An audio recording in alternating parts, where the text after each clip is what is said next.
Now, I'd like to go on to people that are victims of these rape gangs that I will keep going on, and I will continue, Mr Mayor, until something happens about this. You've made previous assertions that London does not have the same type of grooming gangs as seen in Bradford, Manchester, Leeds, Sheffield, Newcastle, Middlesbrough, Blackpool, Keighley, Halifax, Huddersfield, Blackburn, Barrow, Nelson, Birmingham, Nottingham, Coventry, Leicester, Derby, Aylesbury, Ipswich, Chelmsford, High Wycombe, Peterborough, Barking, Bristol, Banbury, everywhere but in London. Are you sure that we do not have the same gangs like the rest of the country? Chair, that's not quite what I've said. What I've said is echoing the words of the Commissioner now and the Assistant Commissioner, I think Matt Twist, on previous occasions. They've both explained that there are serious issues in relation to child sexual exploitation. They've both explained that there are a variety of examples of children being exploited, including grooming. And they've both explained, and I've echoed, that I've asked them to make sure no stone is left unturned. So they're going back 15 years, as they've been asked to do by the National Inquiry, using the wide definition given by the inquiry, which includes, when more than one person grooms a young person, but also includes intrafamilial, peer-to-peer gangs. The particular focus of the police in the recent past, for obvious reasons, has been around county lines. And I think the Commissioner couldn't have been clearer when the member asked him a similar question at the last plenary. The member will continue to ask questions because every day that goes by, other girls and sometimes boys are groomed. Every single day. I still don't think you realise the impact your being so rude to me just under a year ago had when you said, what does the member mean? What is she talking about? You knew damn well what I was talking about because it's been going on for years. You're the mayor of this great city. It's going on in London, and every day that goes by where we haven't got an inquiry in place, these girls and sometimes boys are suffering. And yet, if they look at your comments on it, you don't take it seriously enough. There should have been an inquiry put in place a long, long time ago. And you can look fed up with me asking if you like, but you better get used to it, because I will not stop until we've got an inquiry in place and these past cases are looked at and resolved and these girls get some form of closure. Good day and welcome back to Britain Watchdog, the channel that refuses to look the other way when power protects itself.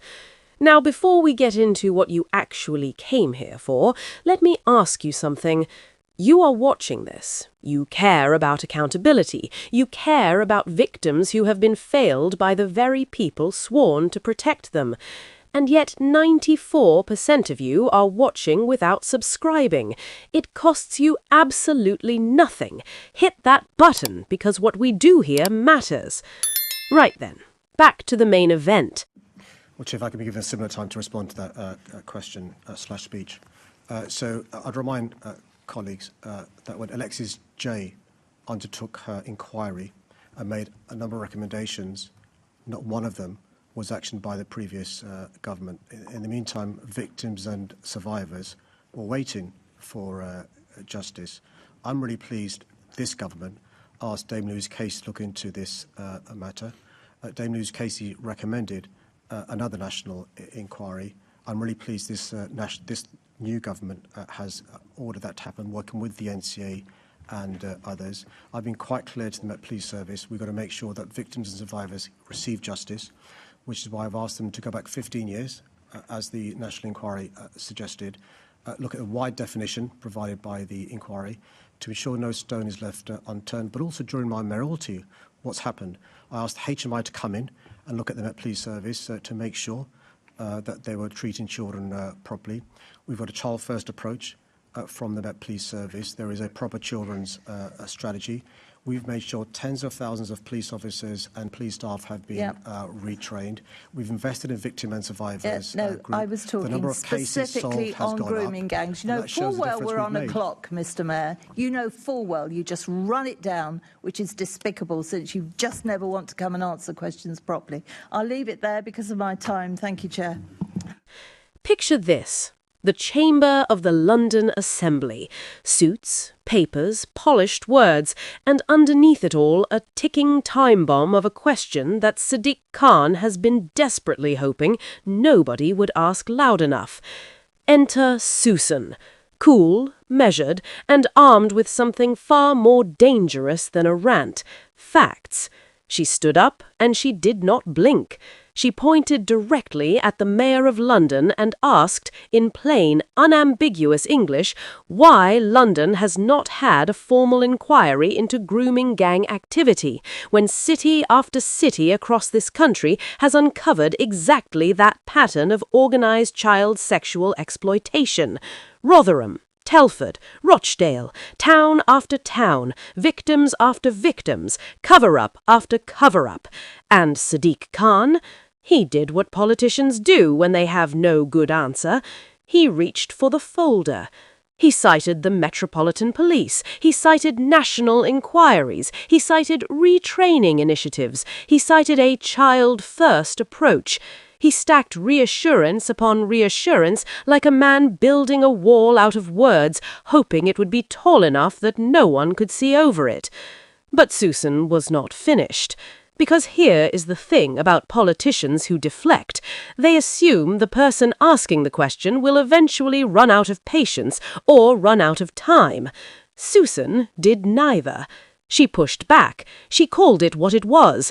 Not an oversight, not a gap in policy, a failure. A deliberate, prolonged, catastrophic failure of the children of this city, children who deserved protection and received excuses instead.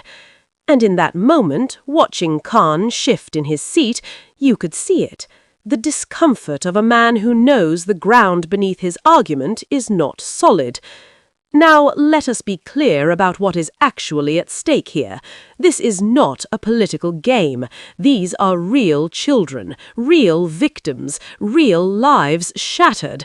And when a mayor of a city as large and as consequential as London refuses to look inward, refuses to demand an inquiry into whether those same patterns of exploitation exist within his own jurisdiction, that is not caution.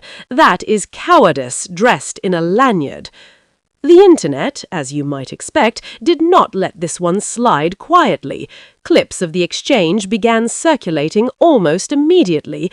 Comment sections lit up. People who had watched similar scenes play out in other cities, people who had seen local officials dismiss, delay, and ultimately be exposed, recognized the pattern immediately. Sussan gave voice to something a great many people in this country have been feeling for a very long time, that the victims of grooming gangs are owed more than process. They are owed truth, they are owed accountability, and they are owed a mayor with the courage to say, yes, we will look and we will not flinch at what we find. Sadiq Khan was not that mayor today. Whether he ever will be remains to be seen. But thanks to Sussan and exchanges like this one, the pressure is no longer going away quietly. Britain Watchdog is watching, and so are you.